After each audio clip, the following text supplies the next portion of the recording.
Hello everybody and welcome to the first episode of Minecraft Tutorials with Crispy Reptile. That's me, guys. Okay, so right now I'm inside my survival custom map, which is called Dark Sea Survival. It's a map that's based around you're trapped inside this big block of obsidian, which is basically like a normal render distance long, a little longer, I guess, and just try to survive. And there are a couple of buildings, but right here, this lottery. What it has, it's pistons that are extended that hide chests, and they have different odds of appearing. Like Hello Average Joe has the highest odds, medium odds, lowest odds of appearing, and this all happens based on what's going on with this piece of redstone that I created outside that I've learned from Blame the Controller, who used it in his Kingdom of the Sky maps, but I implemented it into my survival map to give it a different feel from most survival maps. And by the way, the link will be in the description. So I'm just gonna go head outside. I already made a little hole for where we can go, and I'm just gonna show you how this works. So the basics is that right here is like the area, and I think there's one pressure plate over there. That's the Hello Average Joe section that leads to this inverter, which then obviously extends this piston up, which holds the lapis block that does not allow the chest to be seen, or so that people can break into it. And that goes the same for all of these. They're just less pressure plates attached to the different ones, such as like for the very hard one, it's only that single pressure plate, and I believe it's those two for the medium one, and that's also the Hello Average Joe. So to describe what happens is, across the floor here of the base there are all pressure plates, obviously through wood, and redstone current does go through this one block. And in the middle there's the cactus, which is on a piece of sand. The piece of sand is there purely for the fact of growing the cactus. And the block is here next to the sign. So what happens is, once the cactus grows to be too tall, that sign automatically makes the piece of cactus plop off, and it will randomly fall on one of the pressure plates. So it takes some time. Obviously, you won't get a chest right away, most likely, but eventually, once the cactus grows, it will fall on one of the pressure plates, therefore pulling down the pistons.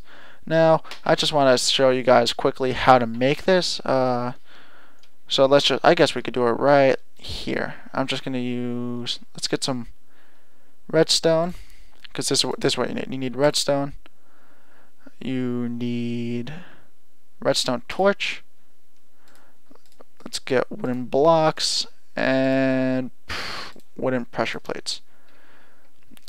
So whoops. Okay. So let's just make it this high. And we also need a piece of sand, I just realized. So I'm going to make this like a really small version. You can also do this for like different areas of a map. So let's say this. Let me show you what I mean. So let's say this is area 1.2 and this is area 1.3. And there's just different puzzles based on where you go. So let's get our sand block, and so that goes in the middle along with one cactus, right?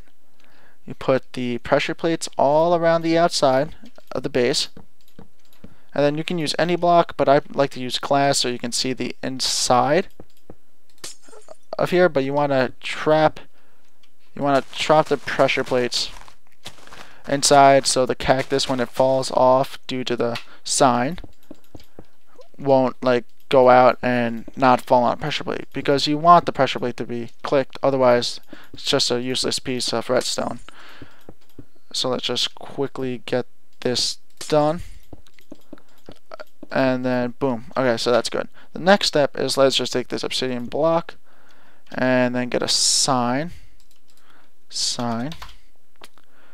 Okay, and place service for sand. Whoops. I have to get used to getting out of the search to get out of the inventory. Okay, so then let's place a sign here. I will break cacti. Okay, so now what we want to do, let's say let's say this door is easier to open or more likely to open. So let's just say these 4 pieces of redstone all open this door. Whoops, that was a mistake. And then they all open that door. This is a little simpler version of what I have over there because this doesn't need the inverters. And let's just say that one piece will open this door. So eventually what will happen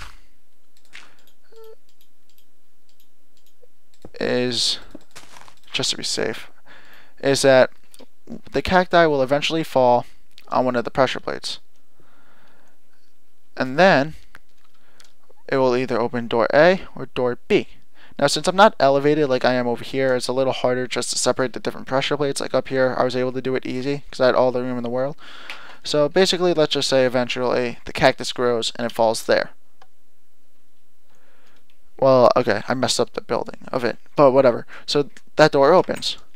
So you can go through and there you go. You go through the puzzle room, let's say. But let's also say it falls on that one. So then what would happen is you just go through there and then boom, you're in that room. So there's many different ways that you can use this technology or this redstone tool for your advantage. You can do like random, you could do it for random chests or different chests, like one that has better armor or better sword, or you could do it for like different paths. So there's also like a lot more replay value. I like that idea. I just thought of that off the spot. So if you guys like this video, that's pretty much. Oh, whoops! I put that sign on the wrong place. Whoops! All right, that's not right either. I heard the door open, so you're supposed to put it there. Okay. So that's pretty much it for this episode of Minecraft Tutorials. If you like this video, please check out my other videos at youtube.com/crispyreptile and subscribe if you like my other videos. So thank you guys for watching, and I'll see y'all next time. Peace.